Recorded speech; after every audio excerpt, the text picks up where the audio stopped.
beautiful women of purpose.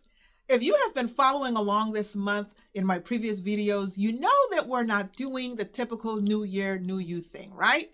We are talking about formation before the fruit, because before God releases what he promised, he prepares the woman who will carry it. We're talking about vision, we're talking about purpose, we're talking about calling.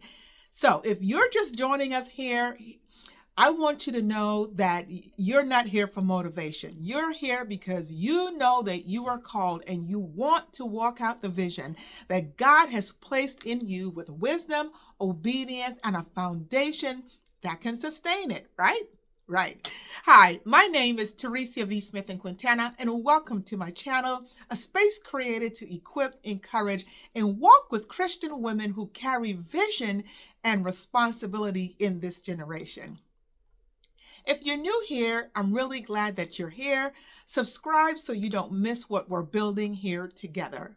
Now, for daily challenges, Bible studies, and devotionals, join me in the Purpose and Calling app that is available on the Apple and Google Play Store. And if you are looking or want a community with a deeper conversation, you're invited to join us in the Lilies Among Thorns Society on the school platform. All right, let's dive right in. So last week, we established something simple. I thought it was life-changing. It's, fruit is not the starting point. Formation is. And so today we're going to go a little deeper because many of you are faithful and obedient and you're sincere, but you still have questions, right? Questions such as, what am I doing wrong? Because you're looking for the fruit, right? You've been doing all this work and you're looking for fruit. Why does it feel confusing? Why does it feel quiet when I'm trying to obey what God has placed on my heart? So here's what I want you to understand. Okay? This is my little truth right here. Sometimes nothing is moving outward, but God is working inward. Hear that. The inward work is not random, my sister. It is intentional. It is necessary. And oftentimes it is misunderstood. And that is why today's teaching is going to be the work beneath the work. See, when God is preparing a woman to send her out, to commission her for greater responsibility, for visibility or fruit, he usually doesn't start with the outcome. We look for the outcome, but he doesn't do that. He starts with the woman, okay? You. And there are three areas usually that he'll often work in before any changes start to happen, or you'll see fruit on the outside, okay? And it's not because you're lacking, but you have to understand is that the vision requires capacity. So the first thing is the inner narrative. What you tell yourself while you're waiting. When we talk about the inner narrative, I want you to be very clear about something. For many women of purpose, the inner narrative is not you feeling like you are behind or you missed your window or something along those lines, okay? Very often it sounds more like, well, maybe I'm not smart enough, okay? Maybe I don't have what others have to do what I'm doing. Maybe I'm not wired for this, okay? It's all these self-doubts. It's like, maybe I misunderstood God. Maybe I just got it wrong, okay? And it's the kind of inner dialogue that it's not rebellion. You're not rebelling against what he's placed within you, but it comes from you trying to make sense, okay, of the quietness while still being obedient, okay? And sometimes we don't have the language for what's going on in our lives at the time, right? And this is where formation begins. It's formation. God is forming you. Why? Because he changes what you're holding, okay? You can't be thinking about yourself. Romans 12:2 says, do not conform to the pattern of this world, but be transformed by the renewing of your mind. Then you will be able to test and approve what God's will is, his good, his pleasing, his perfect will. And I want you to notice that order, the renewal of your mind. then clarity about God's will. See, it's not the other way around. You don't get clarity first, okay? And then your mind renews. No. Let me give you an example. Let's talk about Hannah. See, Hannah was praying for a child, okay? She wasn't confused. She wanted a child. And so year after year, nothing changed. What she do? She kept showing up. She kept praying. She kept being misunderstood. And even at one point, okay, the priest, Eli, I believe, assumed that something was wrong with her. He thought that she was drunk, right? But if we go to scripture on 1 Samuel chapter 1 and verse 15, she says, "Not so, my Lord. I am a woman who is deeply troubled. I have not been drinking wine or beer. I have been pouring out my soul to the Lord. Do not take your servant for a wicked woman. I have been praying here out of my great anguish and my grief." Listen, Hannah wasn't faithless. She was in formation. God was forming her to carry this powerful prophet, okay? Samuel, right? Now, the second thing is discernment. See, many women say, "I just want to hear what God is saying clearly." Well, oftentimes, what they really mean is that they want to make sure that they're not moving in their own strength. That's not immaturity, it's reverence. And I've been there. Okay. Discernment isn't about hearing a voice, it's about learning to distinguish that voice. It's about learning to distinguish God's instruction from your desire to be sure. It's learning to distinguish your fear of getting it wrong. Listen to that, right? Proverbs chapter 3 says, "Trust in the Lord with all your heart and lean not on your own understanding. In all your ways submit to him, and he will make your path straight." Listen, my sister, trust comes before direction.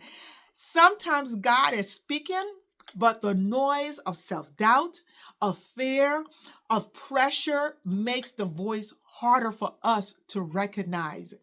And sometimes God is not adding clarity, He is removing internal interference. And again, that goes back to formation.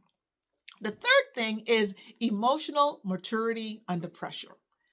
Basically, learning to stay steady in the middle. Okay. Let's see. See, calling comes with pressure, and vision comes with weight, and that commissioning, well, it requires emotional and spiritual steadiness. And this is the part that rarely gets named. And because it's not named, women quietly assume that something is wrong with them. Okay, you've got the quiet seasons, you've got the tears that don't make sense, you've got the loneliness that shows up when you're doing what God asks, you've got the moments where you feel disoriented, you're unsure of your footing, unsure of your clarity, you're unsure of yourself, and you're asking God, like, what is going on? Like, I'm doing what you ask me to do, right? But it doesn't mean that you're failing, okay? Very often it means that your capacity is being built. I need you guys to understand this. James chapter 1 says that pressure and testing produces perseverance, and perseverance is meant to finish his work. And it's important. It means that God isn't trying to get you through something, He's trying to complete something within you, within me, within us. And this completion takes time. Emotional maturity under pressure, okay? It's formed when you don't just quit because it feels uncomfortable. Come on, sis, you can't do that. Okay, it's formed when you don't panic just because it's quiet and you're not getting the applause or the likes or whatever. Okay, it's like you don't assume that God has left you because you can't feel Him the way that you used to. Okay, this is where many of us can get confused, okay? No, you're not in rebellion and you're not being disobedient. Well, not necessarily.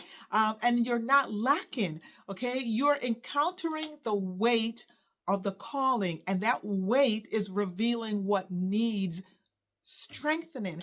And so, for many women of purpose, The pressure that you may be feeling could be unresolved self-doubt. It could be fear of you not being enough, feeling like insecurity about whether you can sustain what God might release within you, internal resistance that you didn't even know was there. And here's the key insight that I want you to get. God is not only forming things in you, sometimes He's removing things from you. Belief patterns that won't survive the responsibility once it comes. Patterns that won't sustain the influence that He's going to bring. Internal narratives that would collapse under the weight of the fruit that He will give you. And that removal can feel painful. It can feel confusing. It can feel lonely, but it's not abandonment. My sister, hear me. It is preparation. If every delay causes you to spiral emotionally, God isn't punishing you. He's showing you where your steadiness still needs to be built. Think about that. Because the woman who will carry the vision long term must be able to remain grounded when things are unclear, when you feel like you can't hear from God. You need to stay obedient when the affirmation is absent. You need to be able to trust God when the process feels costly. And that steadiness is not optional. It is part of the calling. And so as I close, I want to leave something with you, okay? And I want you to hear me on this. If God gave you the full manifestation right now, it wouldn't just change your circumstances, it would place a weight on your life, responsibility, visibility, and expectation. And the question isn't, are you capable? Because you are. The question is, are you prepared? Because preparation doesn't always feel productive. It oftentimes feels quiet. It feels confusing. It feels lonely. And there are seasons in the calling where you don't feel God the way that you once did. Okay, the excitement would have worn off. Okay, where you don't hear Him as clearly as you wish you could. Okay, where you're still obeying, but you're unsure if you're doing it right. Okay, and that doesn't mean that you've missed anything. It doesn't mean that you've misunderstood God. It means that you're learning how to walk by trust, not feeling. You are going through the process. You're being given language for the process. So don't rush it and don't misinterpret it. God is forming you. He's forming how you hear Him. He's forming how you obey Him. He's forming how you trust Him. He's building all of these things up within you. Okay? And sometimes he's removing beliefs that tell you that you're not enough. Okay? He's removing narratives that undermine your confidence. He's removing patterns that won't sustain the weight of the vision. That inner work is not a detour. It's not a detour from the calling. It is the calling at its stage. So if you're in a season where things feel slower than you expected, where clarity comes in pieces, and where obedience feels costly, listen, you're not broken, you're not doing it wrong, you're being prepared. And so here's a reflection that I want to give you, okay? Something that I just want you to sit with. What do you sense that God is forming right now within you? Is it your thinking, your discernment, your steadiness under pressure? What might God be gently removing within you so you can carry the vision well? Think about that. Now, if this teaching has given you language for what you may be walking through at this moment, this time, I want you to leave a comment in the section below, okay? And it's not just for me, it is for other women that might be going through the same thing and they themselves don't have language for it, okay? Now, if you're longing for a community with women who understand this journey, you're invited to the Lilies Among Thorns Society on School, where we have a community. We talk more about things, we go more in depth, and there are other women that's walking out this vision, this journey along with you. All right. So I'll see you in the next teaching, and you have a wonderful day.